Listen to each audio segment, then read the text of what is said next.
मोदी सरकार ने आरोग्य सेतु के नाम पर देश की जनता के साथ ठगी की। कोरोना संकट काल में सरकार द्वारा इस ऐप को डाउनलोड करना आवश्यक बनाया गया, लेकिन अब बाहर आई जानकारी के अनुसार यह ऐप किसने बनाया था, सरकार को इसकी जानकारी नहीं है। सूचना आयोग के माध्यम से हुए खुलासे से साफ है कि प्रधानमंत्री मोदी जिस ऐप को जरूरी बता रहे थे वह एक सरकारी ऐप नहीं बल्कि किसी निजी व्यक्ति द्वारा अपने फायदे के लिए तैयार किया गया ऐप था। यह आरोप प्रदेश कांग्रेस प्रवक्ता दीपक शर्मा ने भाजपा सरकार पर लगाए। उन्होंने कहा कि यह आपराधिक साजिश है, देश की जनता के साथ धोखा किया गया है। कांग्रेस पार्टी के नेता राहुल गांधी ने पहले ही चेताया था कि इस ऐप के माध्यम से लोगों की आवश्यक जानकारी लीक की जा रही है, लेकिन सरकार ने इस ओर कोई ध्यान नहीं दिया। उल्टा सरकारी फरमान जारी कर इस ऐप को सबको डाउनलोड करना आवश्यक बनाया गया। कांग्रेस प्रवक्ता ने कहा कि इस तरह का षड्यंत्र रचकर जनता की आवश्यक जानकारी चुराई गई है, जिसके लिए भाजपा सरकार के विरुद्ध आपराधिक मामला दर्ज किया जाना चाहिए।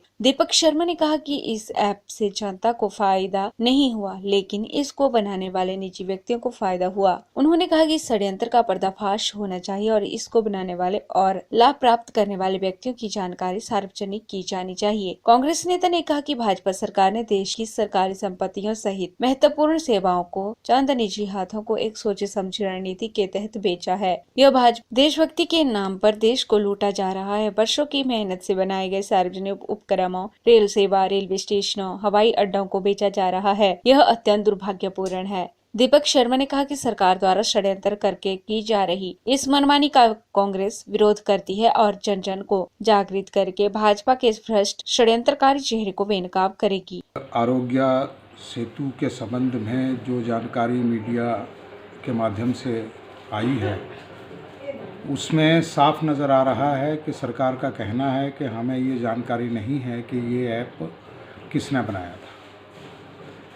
कोरोना संकट काल में प्रधानमंत्री मोदी जी ने इस ऐप को डाउनलोड करने के लिए पूरे देश के साथ जो है वो झूठ बोला और सरकार ने इस ऐप को हर जगह पर डाउनलोड करना सुनिश्चित बनाने के लिए अधिसूचना जारी की और इसको ज़रूरी बनाया, लेकिन इस ऐप का जनता को कोई फ़ायदा नहीं हुआ और अब ये साफ नज़र आ गया है कि इस ऐप के माध्यम से भी जनता को ठगा गया और जिन लोगों ने इस ऐप को बनाया है, जिसकी जानकारी सरकार के पास नहीं है, उनके माध्यम से इस ऐप के माध्यम से जो आम जनता की जानकारी है, उस जानकारी को वहां से चोरी किया गया।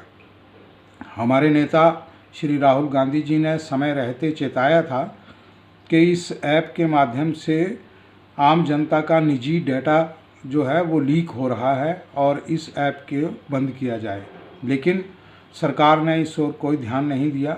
ये बात स्पष्ट है कि भारतीय जनता पार्टी की सरकार, मोदी सरकार और जितनी प्रदेश में सरकारें हैं, उन सरकारों ने जो निजी क्षेत्र में काम कर रहे हैं लोग, उनको फ़ायदा पहुंचाने के लिए, बड़े घरानों को फ़ायदा पहुंचाने के लिए जिस तरह ऐप का इस्तेमाल करके या उन लोगों को जो निजी क्षेत्र में हमारी सरकारी उपक्रम हैं उनको देने की बात हो, उन सबको देकर जो है देश के साथ धोखा किया है।